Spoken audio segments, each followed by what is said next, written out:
بسم اللہ الرحمن الرحیم۔ آج ہم لفظی اور معنوی تشریح کے ساتھ حدیث نبوی کی تعلیم کے سلسلے میں 7ویں حدیث پڑھیں گے، لیکن اس حدیث کو شروع کرنے سے پہلے ہمیں یہ معلوم ہونا چاہیے کہ حدیث نبوی کا مطالعہ کیوں ضروری ہے۔ حدیث نبوی کے بغیر دین پر عمل کرنا ممکن نہیں۔ حدیث نبوی کے ذریعے قرآن کو سمجھنے میں مدد ملتی ہے۔ ہمارے نبی صلی اللہ علیہ وآلہ وسلم کی حدیث حکمت و دانائی کا مجموعہ ہے، جن پر عمل کر کے ہماری زندگی سنور سکتی ہے۔ احادیث کو سمجھنا اور ان پر عمل کرنا آخرت میں کامیابی کی ضمانت ہے۔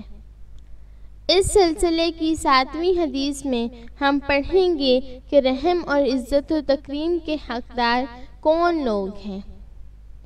رسول اللہ صلی اللہ علیہ وآلہ وسلم نے فرمایا، لیس منا من لم یرحم صغیرنا ولم یوقر کبیرنا، وہ ہم میں سے نہیں جو ہمارے چھوٹوں پر رحم نہ کرے اور ہمارے بڑوں کا احترام نہ کرے۔ اس حدیث مبارکہ کی روح سے ہمیشہ رحم کے حقدار چھوٹے ہوتے ہیں، جبکہ ہمیشہ عزت و تکریم کے حقدار بڑے ہوتے ہیں۔ باہمی احترام کے بغیر معاشرہ بے سکونی کا شکار ہو جاتا ہے۔ اس لیے حضور صلی اللہ علیہ وآلہ وسلم نے فرمایا، وہ ہم میں سے نہیں جو ہمارے چھوٹوں پر رحم نہ کرے اور ہمارے بڑوں کا احترام نہ کرے۔ انسان کو اشرف المخلوقات ہونے کے ناطے اللہ تعالیٰ کی صفات کا مظہر ہونا چاہیے۔ اس بنا پر انسان سے یہ توقع کی گئی ہے کہ وہ اپنے اندر اپنے خالق کی صفات پیدا کرے اور اپنے قول و فعل سے ان کا اظہار بھی کرے۔ مثلاً اللہ تعالیٰ کی صفت ہے کہ وہ عادل ہے، اس لیے انسان عدل کرے۔ اللہ تعالیٰ درگزر کرتا ہے، انسان کو بھی چاہیے کہ وہ دوسروں کی خطاؤں اور غلطیوں سے درگزر کرے۔ رحم کرنا اللہ تعالیٰ کی سب سے غالب صفت ہے۔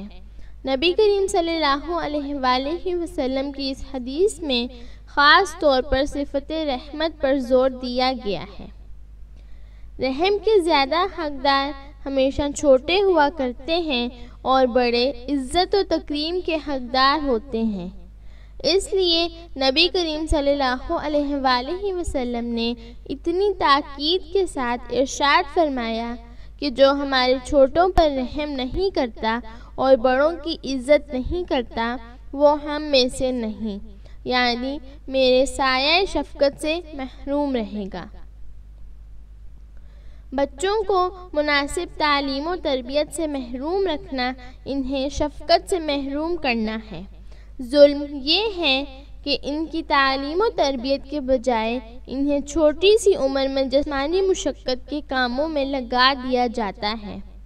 اگر ہم حضور اکرم صلی اللہ علیہ وآلہ وسلم کی وعید سے بچنا چاہتے ہیں تو ہمارے لیے ضروری ہے کہ ہم بچوں کی مناسب تعلیم اور ضروری تربیت کا فرض پورا کریں۔ اللہ تعالی ہمیں عمل کی توفیق عطا فرمائے۔ جزاک اللہ خیرہ۔